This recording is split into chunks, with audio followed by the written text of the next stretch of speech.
Anybody know the date today? 7th of March. The Actos is about to land in 20 minutes time, but first I think that Richard has a little announcement to make in the canteen. So that what we'll do is have the minimum crew on the Actos. Those people on the Outcross will be Victor, will be Jeff, and will be me. Everyone else is going on the Hercules out to Nome, and I'm sorry about that information. At another time, I'll explain what the 5 hours tonight led me to. But at the end of the day, I know that if things go wrong, the one thing I want more than anything else, from my point of view, is as few people as possible to worry about. Okay. So that's what we'll do. And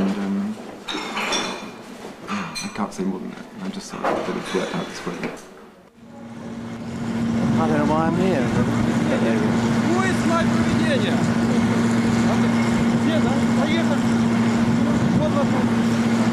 What was the point of asking me to come on an expedition if I'm of no use? But people that are going need encouragement, so I'll have to, before I go, I think about half an hour, I will give them my best. Godspeed and all that.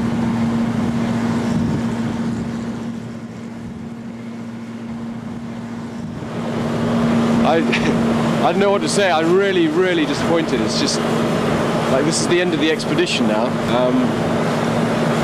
That was going to be a highlight of the whole thing, and I suppose we understand some of the reasons, but it's not a pleasant sight to actually have to leave it now. We'll see you in Fairbanks. See you soon.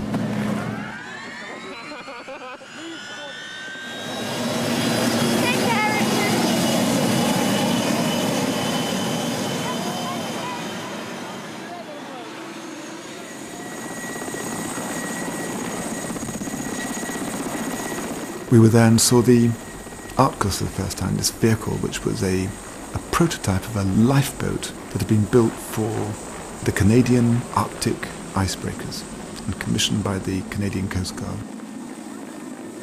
We can be ready to go in the next half hour, 40 minutes. We really should. We'll just get going. It's ready for us, I think.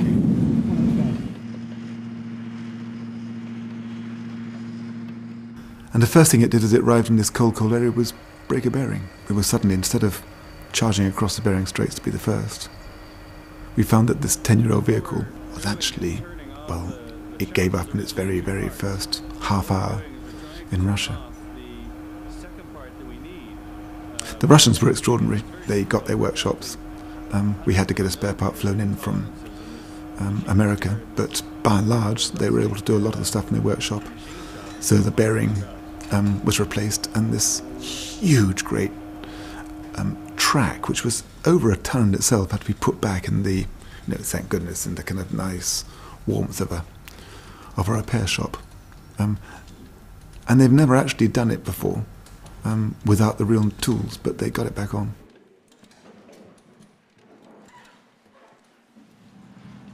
And we were off. And I must admit, I thought it would be a day and would have done something which no one's ever done before. Climbed, if you like, to the top of Everest and been the very first to do it.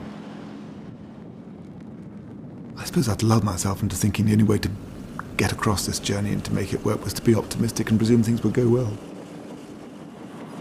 Very slow, but very sure, very definite, and off it went.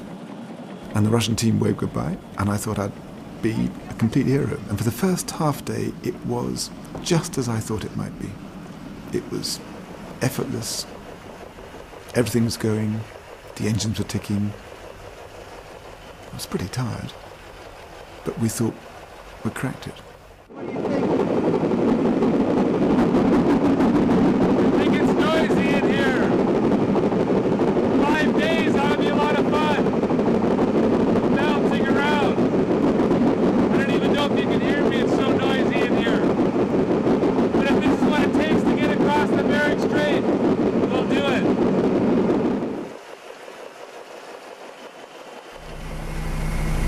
Well, for me, I find that time is flying along. I'm surprised that we're 5 hours in.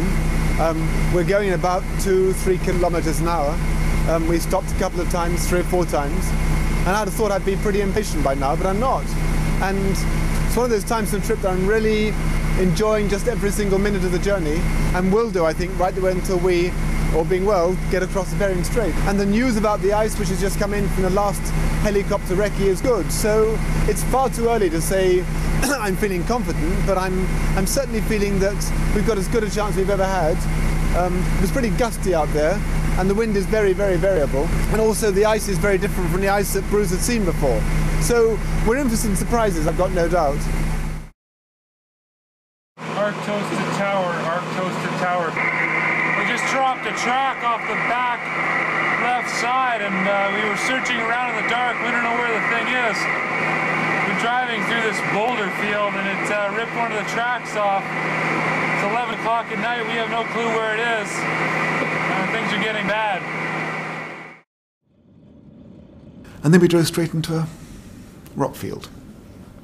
Because it was dark, we should have stopped, but instead, one of the tracks came off in the middle of absolutely nowhere. We didn't know where it had fallen off. We were just stuck at night, unable to communicate with a totally and absolutely wrecked machine. The track fell off last night at about 11 at night at the bottom of this mountain over here. It's almost 400 meters away from where we are now. We're in a really bad situation. I don't know what the hell we're going to do. It turned out it was a mile up the hill, 1 ton of track, a mile away. So for the next 24 hours, literally 24 hours, we rolled the track up, and the 4 of us, or 5 of us there, then hauled it and rolled it a mile back to the machine. Had nothing else to do.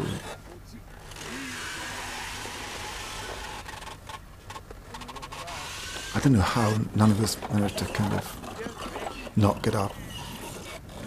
Hands completely broken as the ton was being wheeled back. And you can see the spikes. 2 tons of fun! And then in the middle of nowhere, we tried to put the track on again. And it took 15 hours for us to be found. We were out of radio contact, but eventually the Russian helicopter, which was meant to be with us most of the time, found us.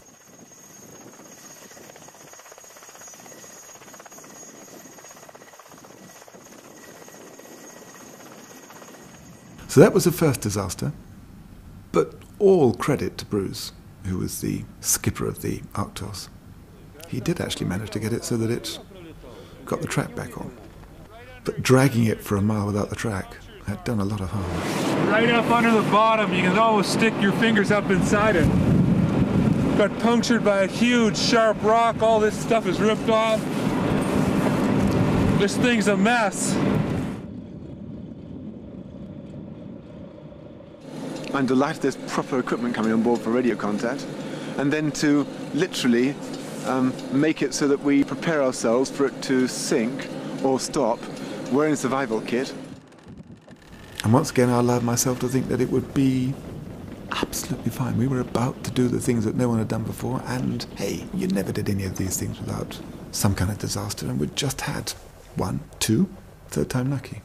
We just come off the shore coast, on the sea ice, and we go up north. We'll hit the point we want to take off for the Bering Straits. We'll go across it. The Bering Straits is right in front of us.